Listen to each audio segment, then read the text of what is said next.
when it comes to reading, all right, reading is the one skill that you have to do to get better. What do I mean? Right? So you can study speaking. You can study writing. Reading, it's not the kind of skill you can study. You just need more practice, more experience.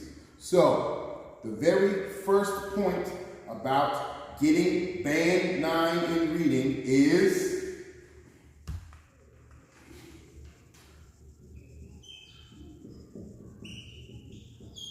read. Read a lot. Read a lot. Read for fun.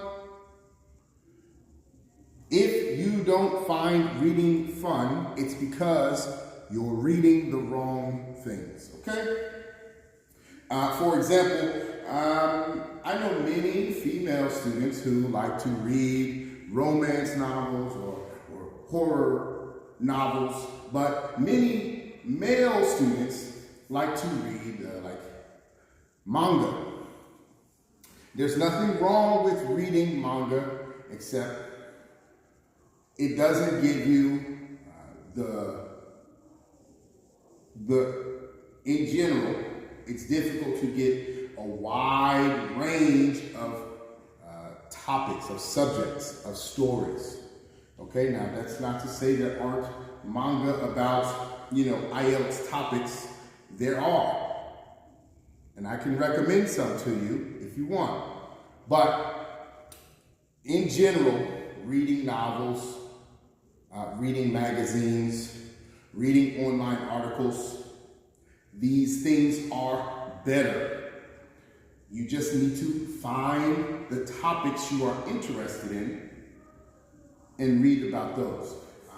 Because to write a long article or to write a novel requires many, many, many words. In this way, you will learn many, many, many words, okay? You can't just say the same words over and over and over. Even if you are interested in Bitcoin or cryptocurrency, even reading cryptocurrency news articles will relate to other parts of our lives, other topics that are important to IELTS. For example, recently there has been a collapse in the price of some cryptocurrencies or what's called the DPEG for USDC. This is related to issues with the government, with the classic banking system. It has connections to the economy, to jobs, to different industries. You will read about all of these different topics, even though you are interested in cryptocurrency. And the same thing goes with reading romance novels or horror novels. You can read those because there are so many different stories written that they must be interesting and contain a wide variety of subjects and situations. Now, if you find you are having trouble with reading, even after you read whatever you like, ask your teacher.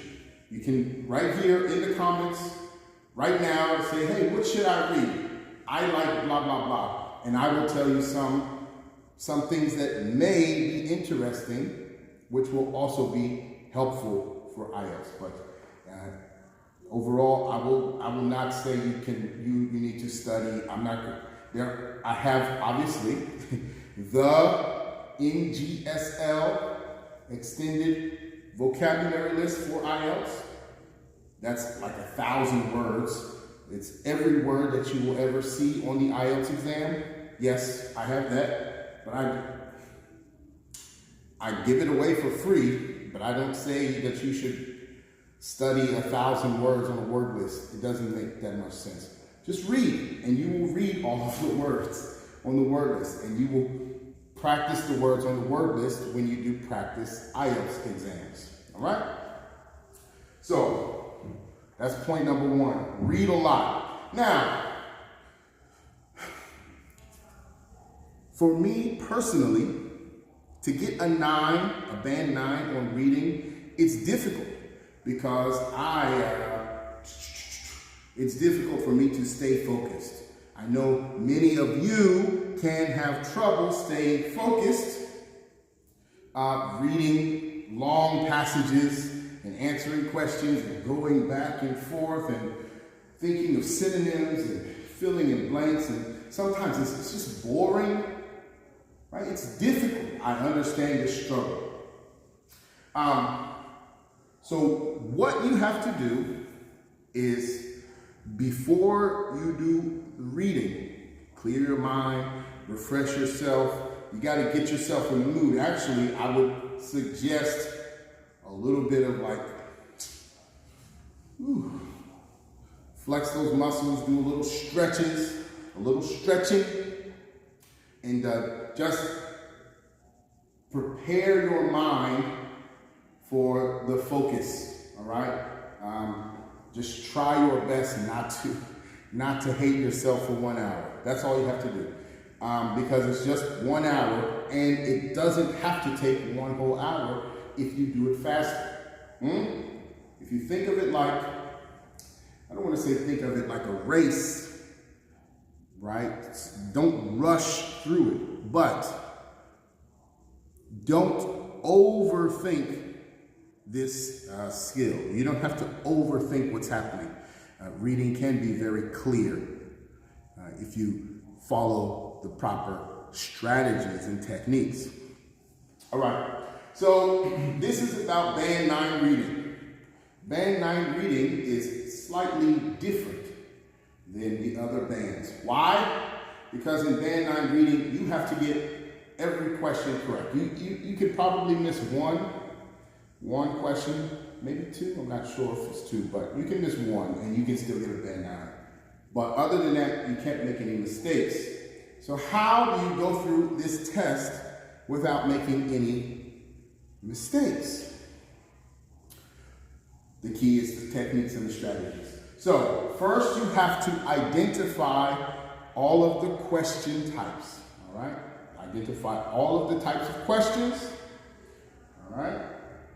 And practice a strategy for each type of question. I'll write that again.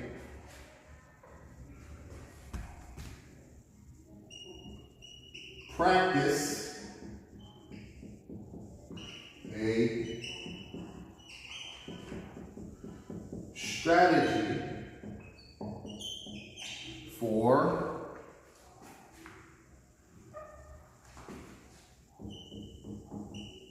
each type of question. Now, very few people need to get a band 9 in reading. The main reason I would say shoot for a band 9 in reading is because if you're good at reading, it's one of the easier things to do. Many people get band 9s in reading. But a band 9 in reading can make up for a band 6 in writing. If you get a 6 in writing and a 9 in reading, you're still going to average a 7. And that's enough to get into whatever. Overall band score of 7 is good enough to get into most undergraduate universities and most jobs around the world. If you need higher for some graduate and PhD or doctorate level courses or highly technical jobs, you might need an 8 or 8.5. You have to get a 9 in reading, and then you have to do really well in everything. But if you don't need the highest score, reading is a good place to get some cushion, some backup. All right, some just in case you make a mistake in reading, or in case you make a mistake in writing or speaking or something, this is good backup points to keep your overall band score very high. Okay? And again, this is not study. This is just, instead of playing so many games, read something first and then play games. Or instead of reading, a shonen manga, read a graphic novel, right? Make sure you get recommendations from your teachers. So, as far as having a strategy for every question type, what does it mean? It's simple. Some question types, such as fill in the blank. Fill in the blank, my strategy is, don't read the paragraphs, read the question to scan so you know what to scan for. I mean, that's it. It's simple. All you have to do is practice this. And you can practice with me in class, or you can practice online on my website, or wherever you take practice IELTS exams. Practice, read the question. You need to, right? So for fill in the blanks, there's the strategy is longer. That's just an example. It's pay attention to how many words you can write in the blank according to the instructions. Pay attention to the instructions. They will always say fill in the blanks, use no more than 1 or 2 words from the text. It might say use no more than 1 word from the text, or use no more than 3 words from the text. Whatever it says, that's the law. Pay attention to the word count. And when you read the fill in the blank, identify the part of speech of the missing words before you try to find them. What does that mean? Oh, you have a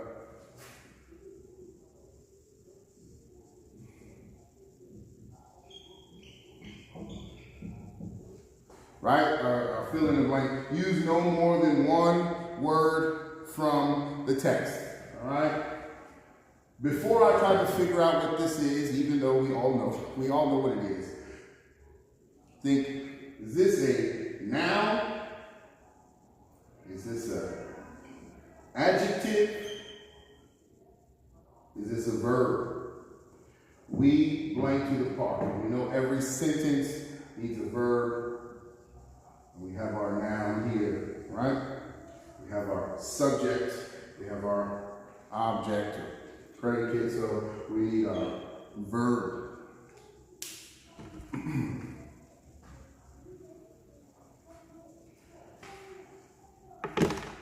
All right. So identify the part of speech. And the last strategy or thing to know about fill in the blank questions is they come in order. So if your questions are 1, 2, 3, blah, blah, blah, fill in the I need to go. We are blank.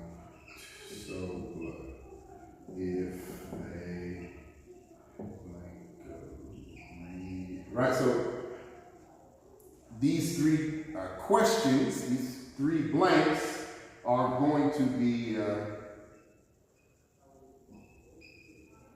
in the text, number 1, number 2, and number. They will be in order in the text, in the same order that they are as questions.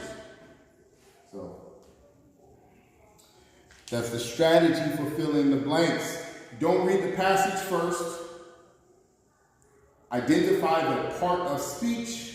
Pay attention to the word count. Scan quickly in order to find your answers.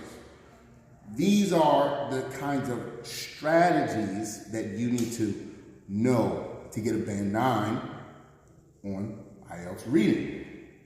So here's a couple of others.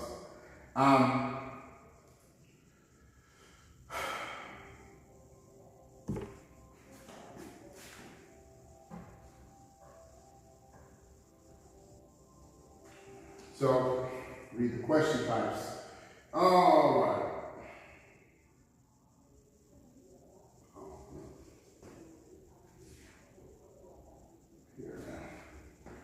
All right, so one of the most common sections that people find difficult is matching headings, these heading questions, all right? I understand. They kill me because they can have so many choices, A, B, C, D, E, F, G, H, I, J. They might have 10. They might offer 10 different headings, and you have to try to match those headings to, 8 paragraphs, and you'll have 2 headings left, and it can be very time consuming, very slow trying to match, is this heading this, and trying to match each heading to each paragraph one by one. That can drain or waste a lot of time. So, here's the strategy, all right? This is going to cut your matching heading time down to nothing, all right? Here's what you do. And this is what I recommend this to many students, but they just didn't have teachers who were helping them to get band 9. Every student has a target. Right, so the teacher says, oh, what's your target? And you'll say, oh, I just need a 6.5. And so to get a 6.5, it's actually pretty low, right? You can just kind of go through and do it. Of course, that might work. You might get lucky, right? You might know everything you need to know. Here is 100% how to get your target. You have to follow the strategies, okay? So the strategy for matching headings, and you can practice this. Normally I say go straight to the questions. Here, no. For matching headings, you skim these paragraphs. You skim the paragraphs, and then you make your own summary of each paragraph. What do I mean? Here's your test. A, B, C, D, E, F. All right, so each one of these is a paragraph, and it's got words.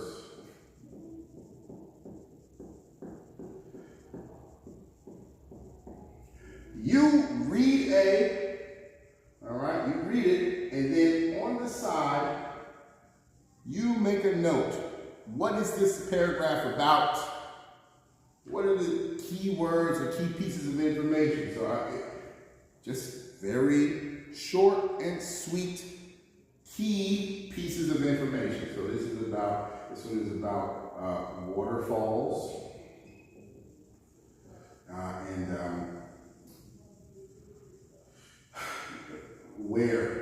Where are they? All right.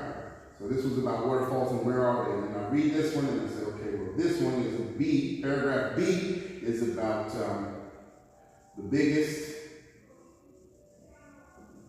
waterfall and the smallest. All right, and then paragraph C here is about crocodiles in waterfalls.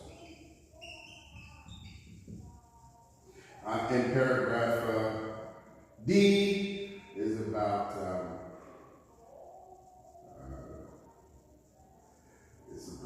the place, the continent with the most big falls.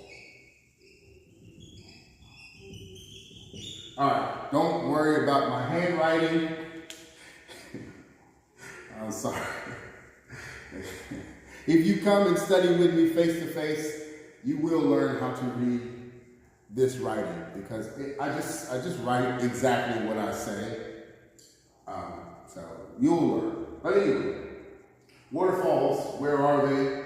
Is A, the biggest waterfall and the smallest waterfall, for B. Crocodiles in waterfalls, for C. And the continent with the most big waterfalls, for D. Now, you need to match a heading.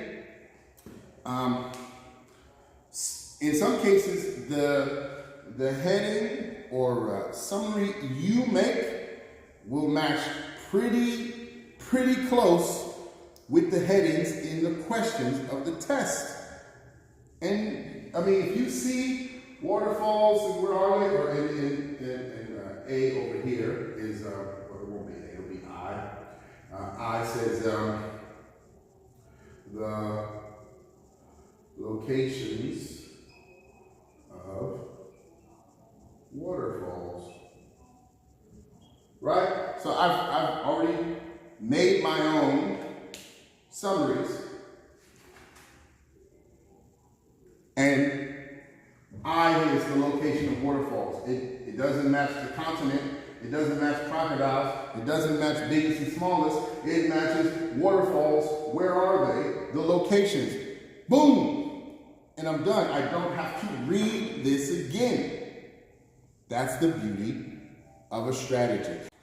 All right, now if you have heard any tips or strategies about IELTS reading, I would love to know about them. So make a note down in the comments. Tell me any tips or strategies that you learned from your other teachers or from your experience with the test. Let me know if there's anything I'm missing or any tips that really help you improve your reading band score. Let's keep going. So that's matching headings. Let's talk about true, false, not given. The strategy for true, false, not given. My number one rule with true, false, not given is if you have to write true, false, or not given, make sure you write whatever they have written on the test. You must have heard this a million times, okay? Sometimes your true, false, not given says write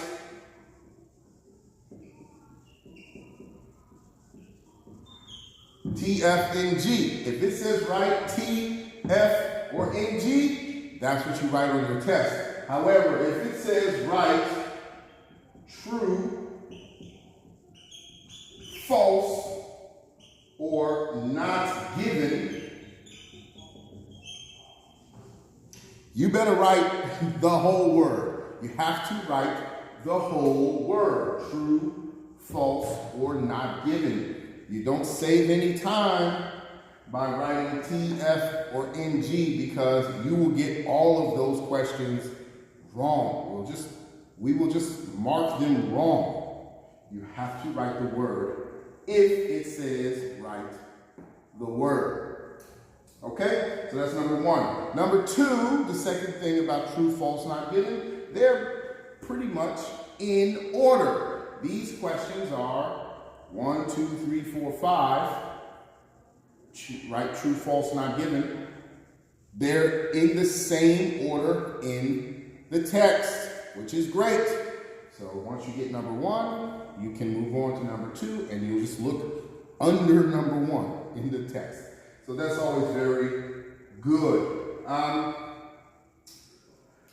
Here's a strategy, all right? So true, false, not given. Here's what I like to do. And when I get a band 9, sometimes I don't get a band 9. Sometimes I take an IELTS test and I get an 8 or 8.5 or something, just because I'm not focused, right? Or I don't double check. Here's what you're going to do. When you get a true, false, not given, and you need to match what's in the text to the question. Think about the question and how it matches the text. if you can change the question so that it makes a better match to the text, your answer is false. What does that mean? What does that mean here? Your text says there are 3 bears in the woods. They like to eat honey. Your text says there are 3 bears in the woods. They like to eat honey. Your question says true, false, not given. The TFNG. The 3 bears drink honey.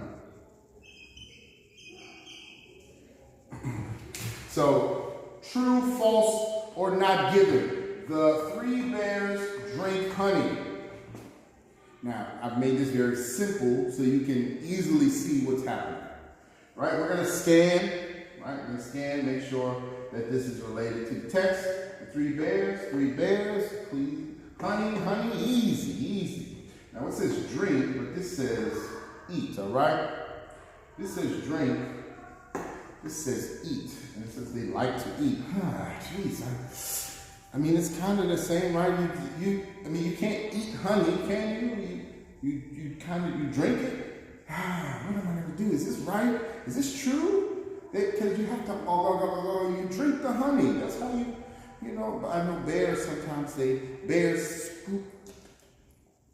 Are they eating? Are they drinking? Is it the same? Is that true? Is that false? What do you think? Tick-tock, tick-tock.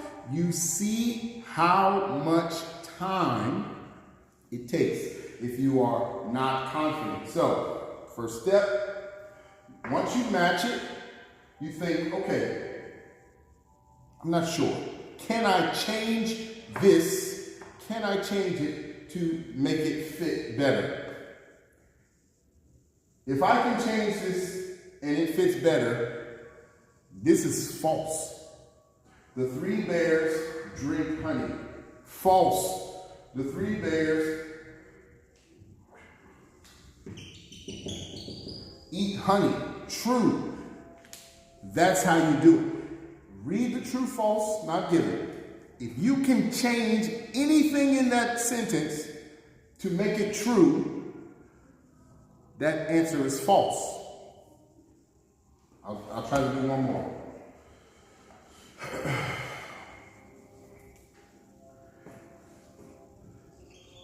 The 3 bears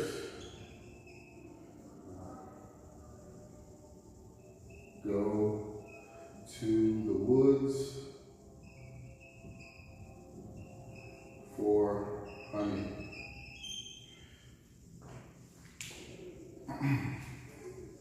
Now let's take a look at this one. The 3 bears go to the woods for honey. Do they go? It says the 3 bears, it says there are 3 bears in the woods. I mean, they're in the woods, but do they go to the woods? No? No, they don't go. I mean, they're in. Can I change this though? Can I change this to make it false or to make it true? The 3 bears, no, I don't see any way to change this to make it into true because they're in the woods and here they go to the woods for honey. But here they're in the woods and they like to eat honey. These two are very different. They actually don't connect. I cannot change this to make it true. I would have to cut this and this. I would have to cut too much. This is not given. We don't know if they go to the woods, and we don't know why they are in the woods. We just know they are in the woods and they like to eat honey. I don't know if they go there. They go to the woods to meet, to meet their mother. And then they just like to eat honey sometimes. True, false, not given is one of the question types that you don't ever have to make any mistakes as long as you follow the strategy, all right? If you can quickly change this to make it true, your answer is false. If you can't change it to make it true, or if you have to change the whole thing completely, then it's not given. Remember that. That's my strategy. You will never make a mistake. And if it's true, you'll know it's true because you can't change anything and it's still true. I'm not going to give you an example of that. You're band 9, baby. All right. So the only strategy about matching information, all right, so there's a section called matching information from a paragraph with a list of information on the side. This is similar to the way they do matching headings. All right, use the same technique. If you make your summary, literally write your summary on your test paper next to each paragraph. When you get to matching information, it should be straight match. The only thing I will say about matching information is that the information will be out of order with the paragraph. So it won't be like A is 1 and B is 3. It might be A is 9 and B is 3. So it will be out of order, and they want it to be out of order. So it will jump around. Be ready for that, okay?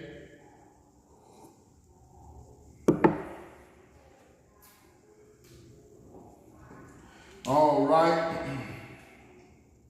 For multiple choice.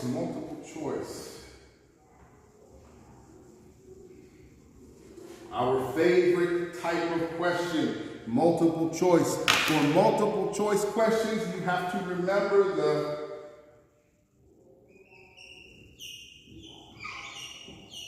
$50-50 rule.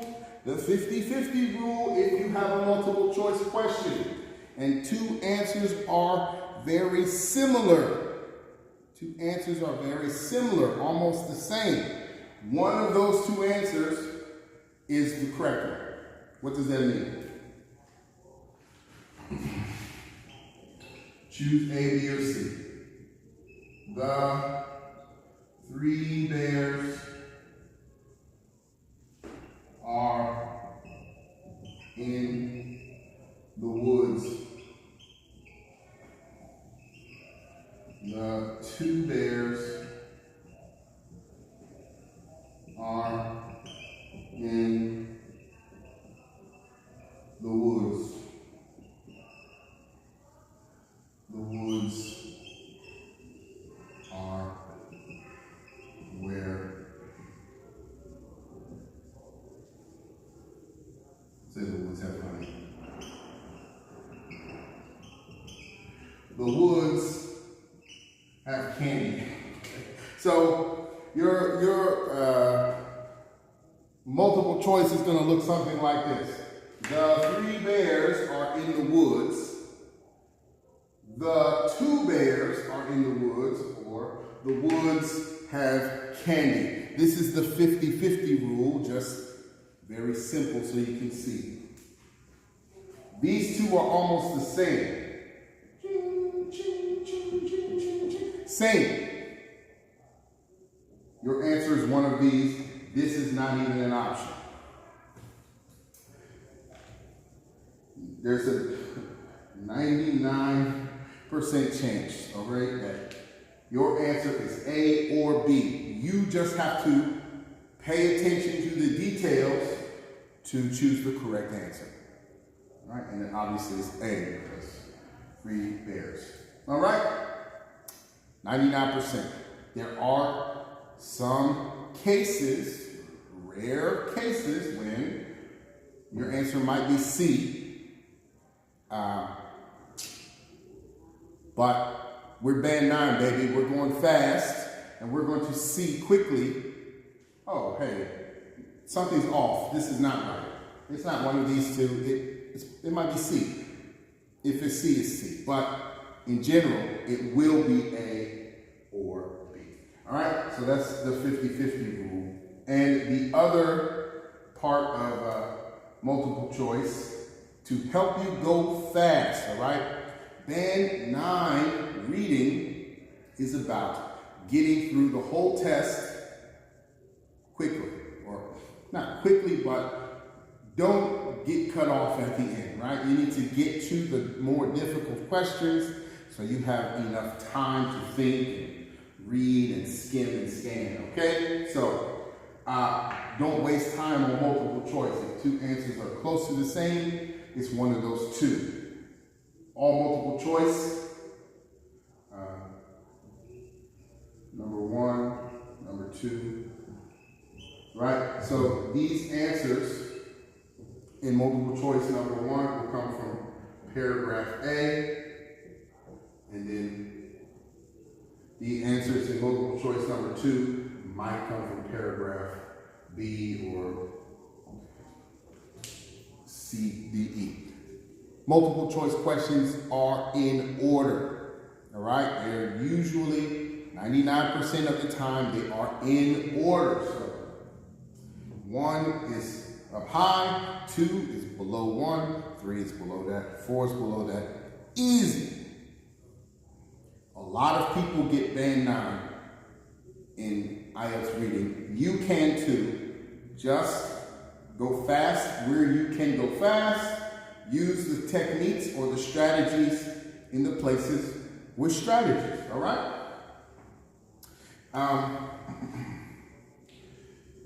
The last section I want to talk about is matching titles. No.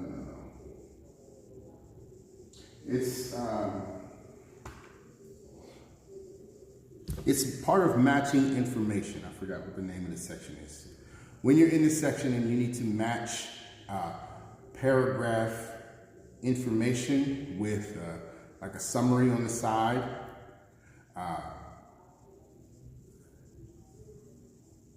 what is this section?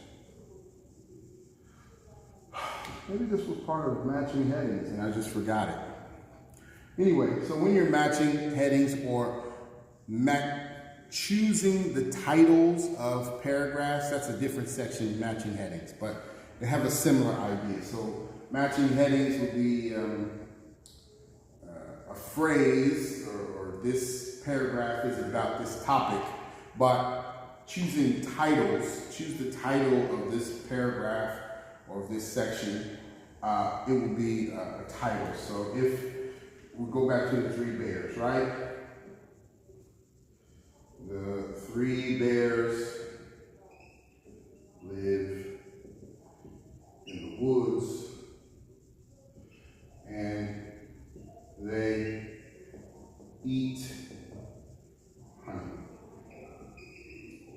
All right, so there might be a section where you must choose the title of this paragraph, and your choices will be something like the bear family,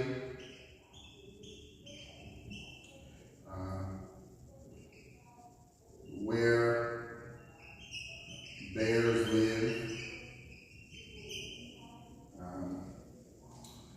and then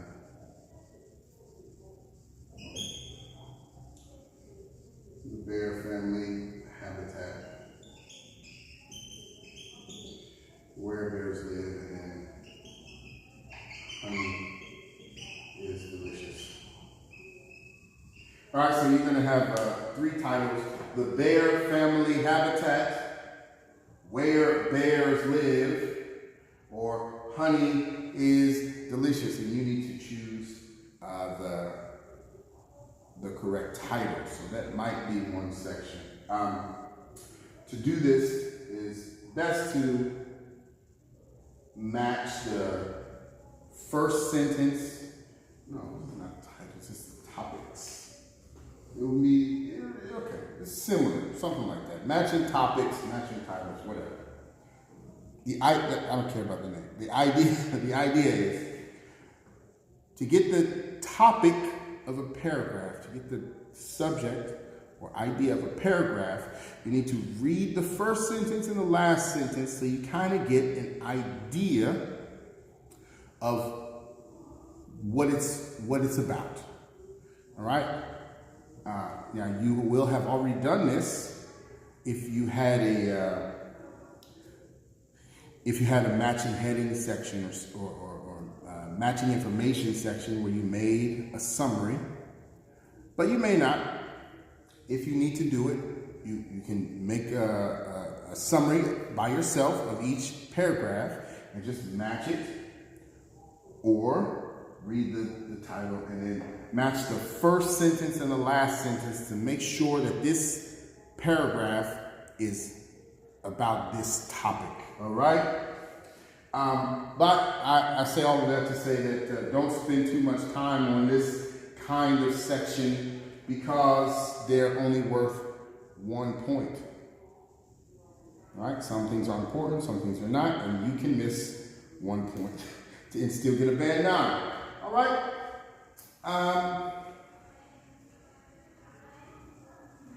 That's it. That's going to do it for our reading lesson tonight.